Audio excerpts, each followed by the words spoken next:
the legend in the family is that the great-great-grandparents were living in Bulgaria, and they were childless, and they had a dream that if they moved to Jerusalem, they will have a son. And they indeed moved to Jerusalem, and they had a son whose name was Nisim, and the name has followed down the generations, and my middle name is Nisim after that Bulgarian child, if you may call him such. There's very few in the U.S. None of them have, we had, of course, what was her name, the author of The Jews of Bulgaria. She lived in New York City, passed away recently, but I don't think almost any of them came directly. Again, after the war, they were a communist country. You couldn't come to the U.S., and even though Bulgaria had, I think, 2 Jewish prime ministers. Is that what they call them there? They moved to Yafo for the most part, and there are still some remnants there. But Hebrew is perceived as more of the Jewish language, and even Yiddish in Israel had that problem. Yiddish didn't really survive well in Israel. But we could cry about it, but this is the way the world works, and that's the end of the language. But my grandfather's family, who were Ladino natives, so part of the family came to New York even earlier. My grandfather's grandfather had brothers that arrived in New York. They spent some time here, and because of the language block, they moved to Mexico, where the family by now has already assimilated the language into Spanish, and that was then the Ladino in there. And so ironically, it's the people that stayed away from the Spanish lands, the part of the family that's still in Israel, that kept the Ladino. The Ladino-speaking side, so they were pretty active in the world. So my great-grandfather, we were just speaking about the Mamoids and Yerushalmi, he actually was a member of the translation team. Yerushalmi was a great editor, but he didn't actually speak Ladino, so he had native Ladino speakers speak, and they grew up in the Old City, and over there everybody spoke Ladino, including Ashkenazim, and many Arabs eventually learned Ladino, and it was a total way of life. Plenty of friends who sort of grew up in that neighborhood in those synagogues, and a lot of them came from Cuba or straight from Turkey to the U.S., and there's people that are still trickling into New York, but it was never as a community, really. They may have had it as a place of prayer, but even that, eventually the neighborhood changes, and maybe not enough people. Whatever it is, they never really had leadership. There was one book I saw published in the 50s in New York, and the author calls himself Chief Rabbi of Turkish Jews in America. So I think that title was given by himself and not really acknowledged by anybody, but they never really had any sincere leadership. The leadership stayed in their home countries, which is, unfortunate.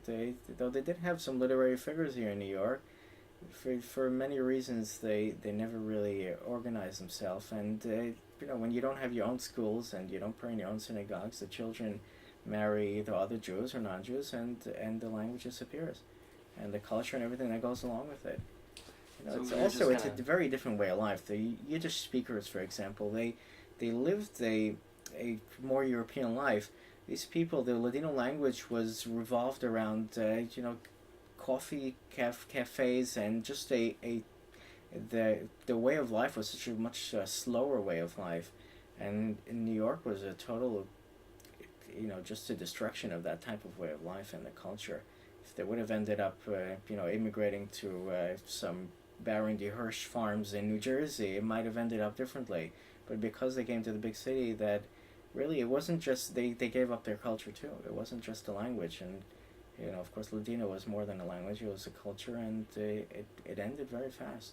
They had a separate Spanish community in Spain in Syria for hundreds of years. There was a separate, already from the 1500s. Rav Yosef Karo was asked to send a rabbi, and he sent one to Aleppo, and they had their own community, own tax authority, because of course the community was in charge of their own taxes. And they married only within themselves. As on my father's mother's side, they were from Spanish exiles in Syria, but by then already the Ladino language was more or less gone, especially after the French influence. When French came into Syria, French was the language spoken, and my grandmother and her siblings learned in Alliance, so they would have spoke French. And but they did lose their Spanish. They were pretty far removed also from the Greece or Turkey. I mean, the way I see it is that the Ashkenazi version was you kill an entire city and you leave alive two people, the Chavetz Chaim and the Chasam Sofer, and you say, look at the city, they're all tzaddikim. There's two people left, they're all righteous people in their mind. This is the way they saw it. The Sephardic way of adapting to the problem was that, well, you have a perfect example. This would be Rabbi Chaim Massas. So the way he dealt with reform elements coming into his community, and he, within the halachic frameworks, he was willing to bend the rules as much as possible to give them what they wanted, as long as it was within frameworks of halacha. So you have very, very famous cases. The entire rabbinate of Morocco, for example, had a problem where the women who were in an inheritance situation, where if a parent died, and according to Jewish law, the women don't inherit, and according to Muslim law, they do. So women were going to Muslim courts and, of course, winning. And in order to prevent the court system to becoming totally, disappearing because of people going to Muslim courts, because once they start going for one thing, they'll go for everything, they made a takana, and they said that women will inherit. They worded it in a way that the halacha, sort of still could be followed. This was the case for many other things, and they were much more willing to bend the rules. So what happens is there are less of the extreme religious fanatics, or whatever you want to call them, that a Hungarian style of Jewry, which did not really survive in Sephardic Jewry. But on the other hand, it stemmed the tide of reform. It seems like in Muslims' lands in general, in Muslim culture or Arab culture, not just by Jews, it seems like they're much more willing to put family before faith. So even if you have people within the family that are a little bit off, even with Muslims, they'll sort of keep them in the fold. Today maybe it's a little bit less than it was, but that could have been a cultural thing too. That's why in Muslims' lands, even if the children were less observant, I mean, we see it in my own family. My grandfather would have made kiddush, and all 11 children will come. Some will drive, some will come with their black hats, but everybody shows up. Once in a while, the phone rings, but it's they're willing to overlook this. In the European world, it never would have happened, and this affected the languages as well, clearly. For the history of Ladino literature in general, if you want a background, it's for some reason is very different than Yiddish, which from very early on there was everything being published. Of course, Tanakhs and prayer books and ethical works, but also fiction. There was total fiction published already from the 1500s. Ladino, was sort of separated from the Bava book was early, and there were other 16th century books too. You have the Western Spanish, Portuguese, sort of publications, which speakers often still had connections to the actual Iberian Peninsula, so their language was evolving. It wasn't as Castilian pure as the more Eastern or North African Jews would have been speaking. And you had maybe a Bible or so published early, and then maybe 2 or 3 works in the 1600s, and then pretty much nothing until about 1729, where almost out of nowhere you had this fellow Avraham Asa, who published a whole string of works in Constantinople, and he almost we don't even know who he is or what he wrote. He didn't even sign his books for the most part. The Torah that he translated is not signed. The other things are generally from colophons or from just initials of poems in various places in the book. So this was the first time, 1729 or so, and then for a few years they published a lot of stuff, including 2 competing publishers or printers in Constantinople, which started both printing one after another competing works. So if one would publish a Bible, the other would publish a Bible, and one published a prayer book and the other one a prayer book, and then 2 different translations of the Shulchan Aruch to Ladino. And the thought is that for some reason, which is also apparent in the actual works that were published, the Ladino-speaking rabbis were more hesitant to write in Ladino and to use Ladino as a religious language.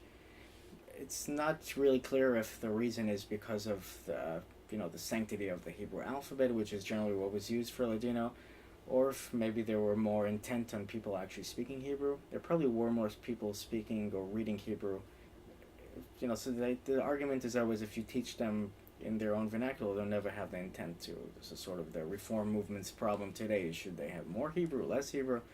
But this was the problem even then, and you could see even the Mamloes, which is probably the landmark work of Ladino literature. In his introduction, he apologizes on and on for actually using Ladino, and it's only because we have to. As opposed to that in Yiddish, there's almost no apologies, and apologies are often that we're sorry, we're only writing for women, or the apologies are reversed. So often ephemeral is what I find. It's like prayers to be recited when you take out the Sefer Torah and Yom Kippur. You'll find these things printed in New York that were inserted in books. Other than the newspapers, there really wasn't too much work. There were some periodicals also, and some synagogue bulletins, things of that nature.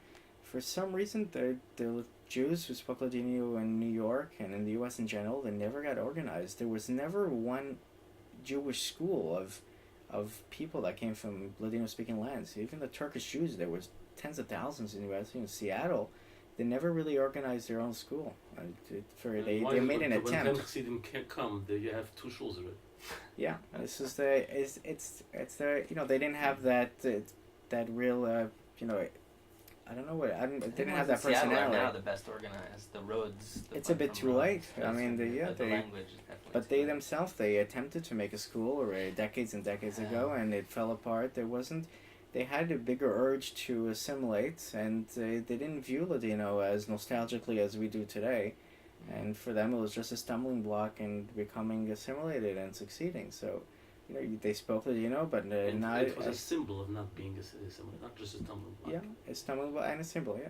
There's often that generation gap. Their grandparents spoke. Their parents sort of abandoned it, like you mentioned, and they're interested in the language. And a lot of times, these people are, learning it more properly than native speakers will speak through grammars, and there's not much real grammars for Ladino, but in the 20s there was at least one or two published in Salonika. So they've been trying to learn proper Ladino, and some of these guys are really brilliant. It's really good and really passionate. So it's nice, and once in a while I could even have people really excited about some books that come in New York. The literature that I come across is mostly less interesting to the scholar, because it'll generally be liturgy or maybe just a religious text, not so much of the fiction, which would have been more popular in the Balkans or even Jerusalem. These things were sort of published in the 1920s, but there is quite a bit of stuff still. There's a lot of history, a lot of stories. A lot of the interest that I find now are families of people that would have been related to the publishing or to the translating of these Ladino works. Most of the fiction was translated from French, or once in a while even from Turkish, or even from Hebrew. But if it was just cheap sort of stuff that they would have sold at corners. But here are some examples, not just sort of stuff that was published in Jerusalem for the most part. And he's one example that I have. Two customers that are descendants of his who would be interested in translation. I have better luck finding Ladino fiction in Jerusalem or in Israel than here.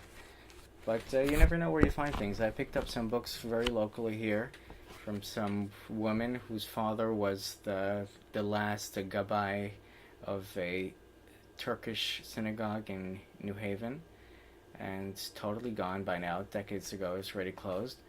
And they had in the house the Constitution of the Synagogue, published in the 1920s in Ladino. And, who knows how many other such things there were that are now totally gone. The Holocaust put an end to Ladino more than people actually realize. It's half of Ladino speakers, of course, died in the Holocaust, and many of the stuff which were never intended really to last for a long time, such as this, which I just sold over the weekend. So this is, again, fiction, and it's published by somebody and written by somebody named Yaakov Avraham Yonah, which has actually been written about quite a bit, but this particular title is unrecorded in the bibliography of his works or in any libraries, which oftentimes gives me an indication that there's probably many others that we don't know about either. If you find one or two that aren't recorded, chances are there's many more, and we already know about 50, 60 of his books. So these are the types of things.